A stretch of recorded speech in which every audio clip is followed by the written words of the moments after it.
السلام علیکم ورحمۃ اللہ وبرکاتہ۔ آج کے خطبے کا عنوان ہے برکت کا معنی اور مفہوم۔ الحمدللہ والصلاۃ والسلام علی رسول اللہ، اما بعد۔ یقیناً تمام تعریفیں اللہ کے لیے ہیں۔ میں یہ گواہی دیتا ہوں کہ اللہ کے سوا کوئی بھی معبود برحق نہیں، وہ یکتا ہے، اکیلا ہے، اس کا کوئی بھی شریک نہیں۔ اور میں یہ بھی گواہی دیتا ہوں کہ جناب محمد رسول اللہ صلی اللہ علیہ وسلم اللہ تعالیٰ کے بندے اور اس کے آخری رسول ہیں۔ اللہ تعالیٰ آپ پر، آپ کی آل پر اور تمام صحابہ کرام پر ڈھیروں درود و سلامتی نازل فرمائے۔ حمد و ثنا کے بعد اے مسلمانوں، ہماری روزمرہ کی گفتگو میں ایک ایسی چیز ہے جو دنیا و آخرت کی بہت ساری بھلائیاں اپنے اندر سمیٹے ہوئے ہے، اور وہ ہے کہ ایک دوسرے کو برکت کی دعا دینا۔ برکت کے اصل معنی استحکام، ہمیشگی اور پختگی کے ہیں، اور یہ بڑھوتی، نشوونما اور خیر کثیر کا نام ہے۔ اللہ تعالیٰ ارشاد فرماتے ہیں، اور اب یہ بابرکت ذکر ہم نے تمہارے لیے نازل کیا ہے۔ دنیا کی کسی بھی چیز میں برکت اللہ کی طرف سے ہوتی ہے۔ اللہ تعالیٰ کی ذات بابرکت ہے، اس کا کلام مبارک ہے، اس کا رسول مبارک ہے، اس کا مومن بندہ خلق خدا کے لیے نفع کا باعث ہے۔ اللہ تعالیٰ نے کتاب اللہ کی بعض آیات میں اس کی برکت کی جانب اشارہ بھی کیا ہے۔ اے اللہ کے بندو، یاد رہے کہ لفظ تبارک صرف اللہ تعالیٰ کے لیے خاص ہے۔ اس کا مطلب ہے وہ بلند و بزرگی والا ہے۔ اللہ تعالیٰ کے علاوہ کسی اور ہستی کے لیے لفظ تبارک نہیں بولا جا سکتا۔ وہ ذات خود بھی بابرکت ہے اور جس چیز میں چاہتا ہے برکت ڈال دیتا ہے۔ وہ ذات کثرت خیر کی جامع، باعظمت اور صفات کمال کی حامل ہے۔ دنیا میں تمام تر منافع اور احسانات اسی ذات کے وصف سے باوصف ہیں۔ اللہ تعالیٰ نے کلام مجید میں اس چیز کا جا بجا تذکرہ فرمایا ہے۔ اللہ تعالیٰ ارشاد فرماتے ہیں، نہایت متبرک ہے وہ جس نے یہ فرقان اپنے بندے پر نازل کیا تاکہ سارے جہان والوں کے لیے نذیر اور ڈرانے والا معاملہ ہو۔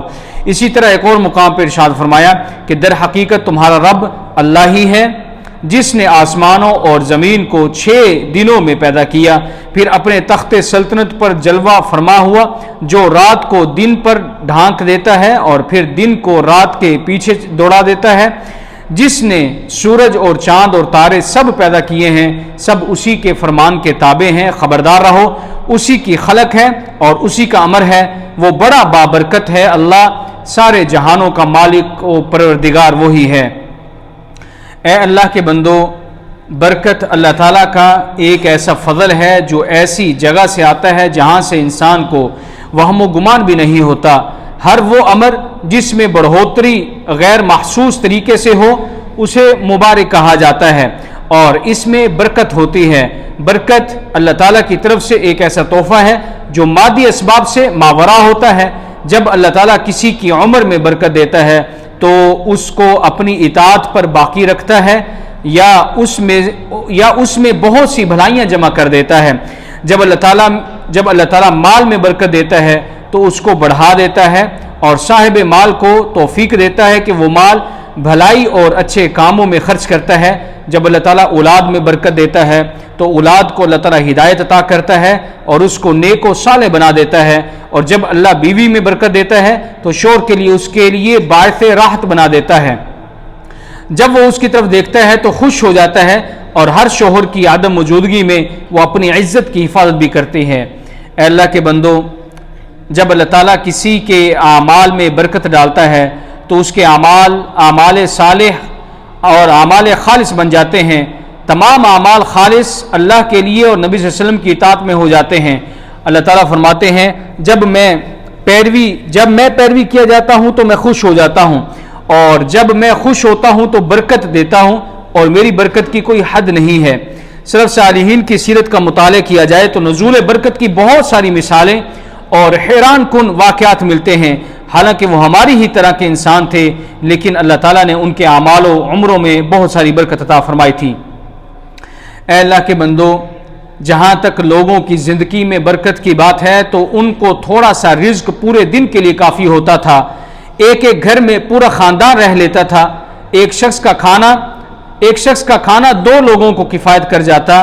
ان پر قناعت سایہ فگن تھی، رضا ان کے لیے موجود تھی، اور ان پر سعادت کی برکھا برس رہی تھی۔ اللہ تعالیٰ ارشاد فرماتے ہیں اگر ان بستیوں کے لوگ ایمان لے آتے اور پرہیزگار ہو جاتے تو ہم ان پر آسمان اور زمین کی برکات کے دروازے، برکتوں کے دروازے کھول دیتے، مگر انہوں نے تو ہمیں جھٹلایا، سو ان کے اعمال کی سزا ہم نے ان کو پکڑ لیا۔ بلا شبہ ایمان و تقوی اور عمل صالح برکت، اطمینان اور رضا کا باعث ہوتا ہے۔ اللہ تعالیٰ ایک اور مقام پہ مزید ارشاد فرماتے ہیں اور جو میری نصیحت سے منہ پھیرے گا اس کی زندگی تنگ ہو جائے گی۔ یہ اللہ تعالیٰ سے اعراض ہی ہے کہ ہم پر زندگی تنگ ہو گئی ہے۔ اے اللہ کے بندو، زندگی کے تمام تر معاملات چلانے والی ذات اللہ تعالیٰ کی ہے، اور دنیا کے معاملات صرف اسی کے بتلائے ہوئے طریقے کے مطابق درست ہو سکتے ہیں۔ اس کے احکامات کے بغیر، یعنی اللہ کے احکامات کے بغیر خوشحالی اور خوشبختی کا تصور بھی نہیں کیا جا سکتا۔ اللہ تعالیٰ ارشاد فرماتے ہیں خدا سود کو، یعنی اللہ سود کو نابود یعنی بے برکت کرتا اور خیرات کی برکت کو بڑھا دیتا ہے۔ ایک اور جگہ پر ارشاد فرمایا جو لوگ ایمان لائے اور اپنے ایمان کو ظلم سے مخلوط نہیں کیا ان کے امن و جامعیت خاطر ہے اور وہی ہدایت پانے والے ہیں۔ مزید ایک اور جگہ پر ارشاد فرمایا جو شخص نیک اعمال کرے گا، مرد ہو یا عورت، وہ مومن بھی ہوگا تو ہم اس کو دنیا میں پاک اور آرام کی زندگی سے زندہ رکھیں گے اور آخرت میں ان کے اعمال کا نہایت اچھا بدلہ دیں گے، یعنی انہیں ہم برکت سے نوازیں گے۔ ایمان، تقوی اور اعمال صالحہ برکت، خوشبختی اور رضا کا سبب، جبکہ گناہ برکت اور سکون کے خاتمے اور رزق میں تنگی کا باعث ہے۔ ارشاد ربانی ہے، اللہ تعالیٰ فرماتے ہیں اور اللہ ایک بستی کی مثال بیان فرماتا ہے کہ ہر طرح امن و چین سے بستی تھی، ہر طرف سے رزق با فراغت چلا آتا تھا، مگر ان لوگوں نے خدا کی نعمتوں کی ناشکری کی تو خدا نے ان کے اعمال کے سبب ان کو بھوک اور خوف کا لباس پہنا کر ناشکری کا مزہ چکھا دیا۔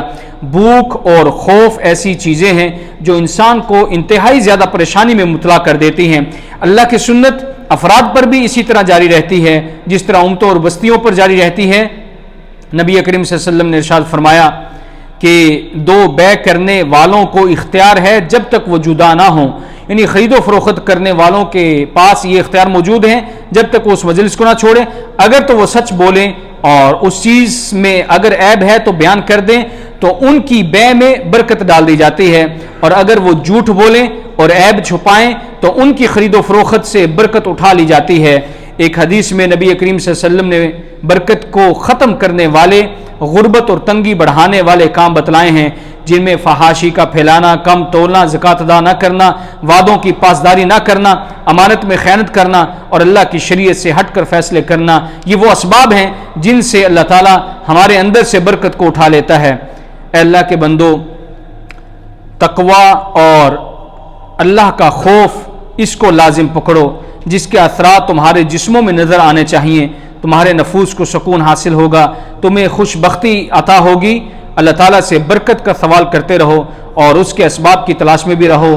اللہ تعالیٰ فرماتے ہیں اللہ اور اس کے رسول کی اطاعت کرو تاکہ تم پر رحم کیا جائے، یعنی تم پر برکت کی جائے۔